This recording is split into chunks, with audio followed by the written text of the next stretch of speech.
Iran America युद्ध से जुड़ी हुई बड़ी खबर सामने आ रही है। दरअसल जॉर्डन के अल अजराकर एयरबेस पर एक ऐसा मिसाइल से हमले किए गए हैं जिससे पूरी दुनिया में हड़कंप मची हुई है। दरअसल ईरान ने एक बार फिर से अपनी ताकत को दुनिया को दिखाया है और दिखाया है कि उसके पास किस तरीके के बैलिस्टिक मिसाइलें हैं।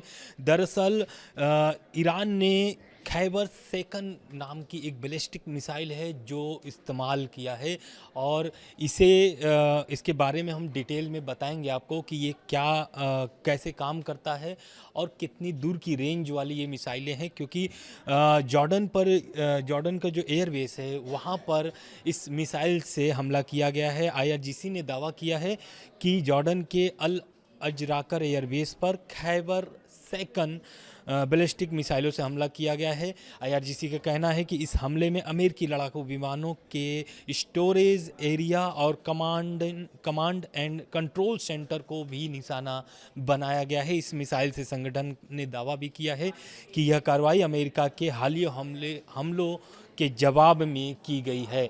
तो आप समझिए कि ईरान जो है कि अमेरिका के लगातार हमलों का जवाब दे रहा है और यही कारण है कि जॉर्डन में जो अमेरिकी एयरबेस है यानी कि सैन्य ठिकाने हैं वहाँ पर एक बड़ा हमला ईरान ने किया है और वो भी खैबर सेकंड जैसे बैलिस्टिक मिसाइलों से।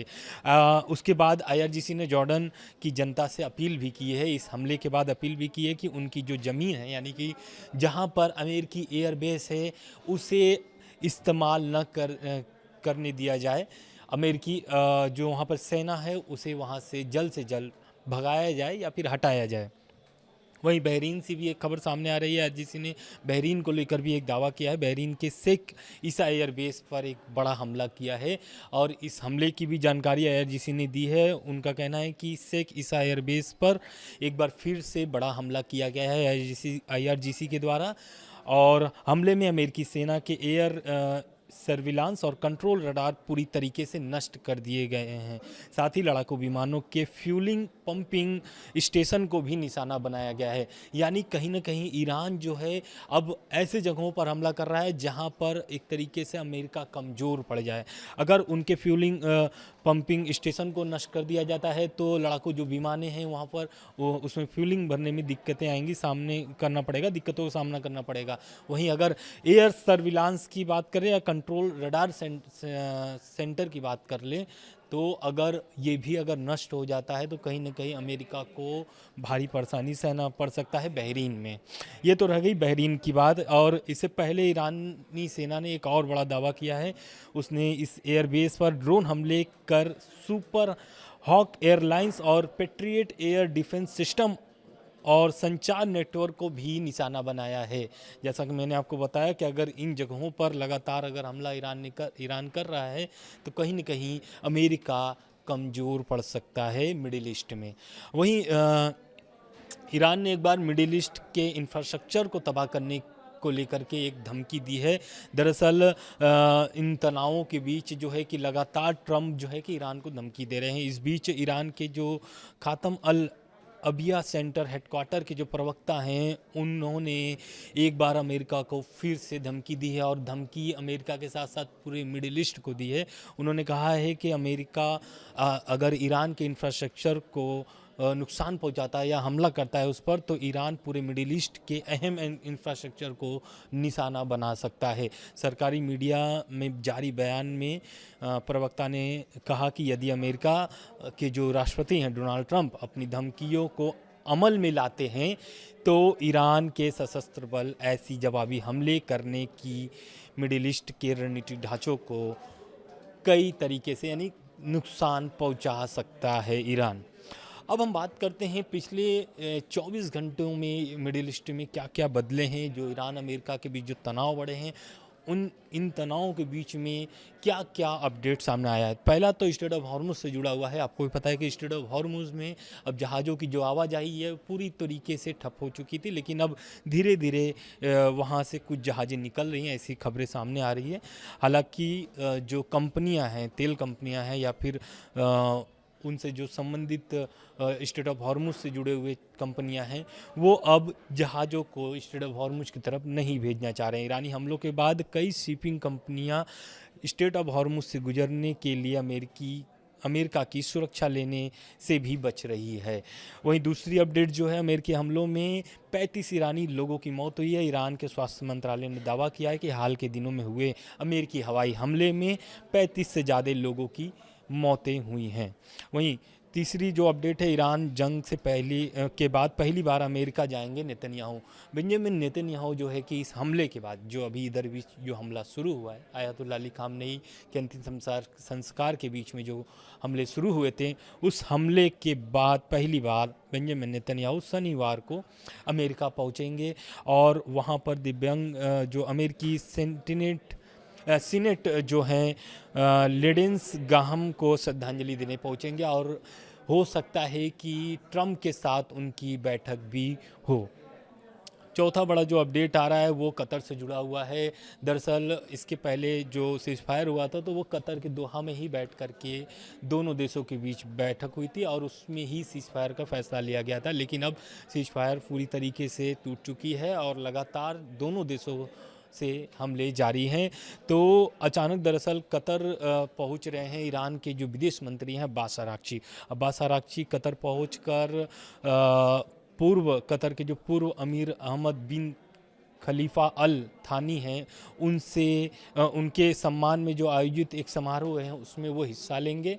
दरअसल इनका निधन हो गया था, जो पूर्व अमीर अहमद बिन खलीफा अल थानी थे, उनका निधन हो गया था। उनके निधन के बाद ये सम्मान में आयोजित रखा गया है और इस आयोजन में समारोह में अब्बास आरागची शामिल होने जा रहे हैं।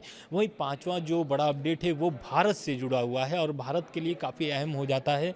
दरअसल लापता भारतीय नाविक जो स्ट्रेट ऑफ हॉर्मुज से जुड़ा हुआ ये मामला हुआ है, तो लापता भारतीय नाविक के मौतों की पुष्टि हो चुकी है। ओमान के तट के पास कारोबारी जहाज़ GFS गैलेक्सी पर 12 जुलाई को हुए हमले के बाद लापता एक भारतीय नाविक की मौत की पुष्टि हो गई है।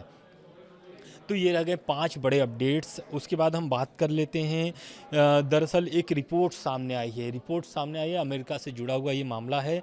दरअसल ईरान के खिलाफ जो युद्ध शुरू करना गलत फैसला या ज़्यादातर अमेरिकी की राय है। ये दरअसल एक पोल किया गया था, पब्लिक रिएक्शन लिया गया था। द इकोनॉमिक्स पोल के मुताबिक अगर हम बात करें तो 57% अमेरिकी मानते हैं कि ईरान के खिलाफ युद्ध शुरू करने का फैसला गलत था। वहीं सिर्फ 27% जो लोगों ने सिर्फ सही निर्णय बताया है। और सर्वे में ये भी सामने आया है कि 46% जो अमेरिकी नागरिक हैं वो मानते हैं कि यह युद्ध अभी 1 साल या उससे अधिक समय तक चल सकता है। पोल के अनुसार अगर बात करें तो अब केवल 8% लोग मानते हैं कि यह युद्ध 1 महीने के भीतर खत्म हो जाएगा या पहले ही समाप्त हो चुका है। मार्च में यह आंकड़ा 20% था, जो अब घट करके 8% हो चुका है। ये तो रह गई अमेरिका सर्वे की बात कि युद्ध जो चल रहा है ये युद्ध सही है या फिर नहीं सही है। अमेरिकी राय थी, ये अमेरिकी जनता की राय थी। उसके बाद जो है कि अमेरिका भी चुप नहीं बैठा है। ईरान ने भी बहरीन हो गया या फिर जॉर्डन हो गया हमला तो कर रहा है लगातार। इस हमले के जवाब में भी अमेरिका लगातार हमला कर रहा है। 5वें दिन भी अमेरिकी हमले जारी रहे ईरान पर। ईरान के पश्चिमी हमादान प्रांत के देर रात अमेरिकी हमले किए गए हैं। ईरान के सरकारी प्रसारक IRIB के अनुसार अगर हम बात करें तो कबूरा दहांग काउंट में एक स्थान है ईरान में, वहाँ पर निशाना बनाया गया है और यहाँ पर काफ़ी भारी मात्रा में एक तरीके से मिसाइलें ड्रोन हमले हुए हैं। इस हमले से पहले ईरानी मीडिया ने सेमनान शहर में भी हमलों की खबर दी थी। वहीं राजधानी तेहरान में भी संभावित हवाई हमले का खतरा बना हुआ है। एयर डिफेंस सिस्टम सक्रिय कर दिया गया है ईरान की तरफ से।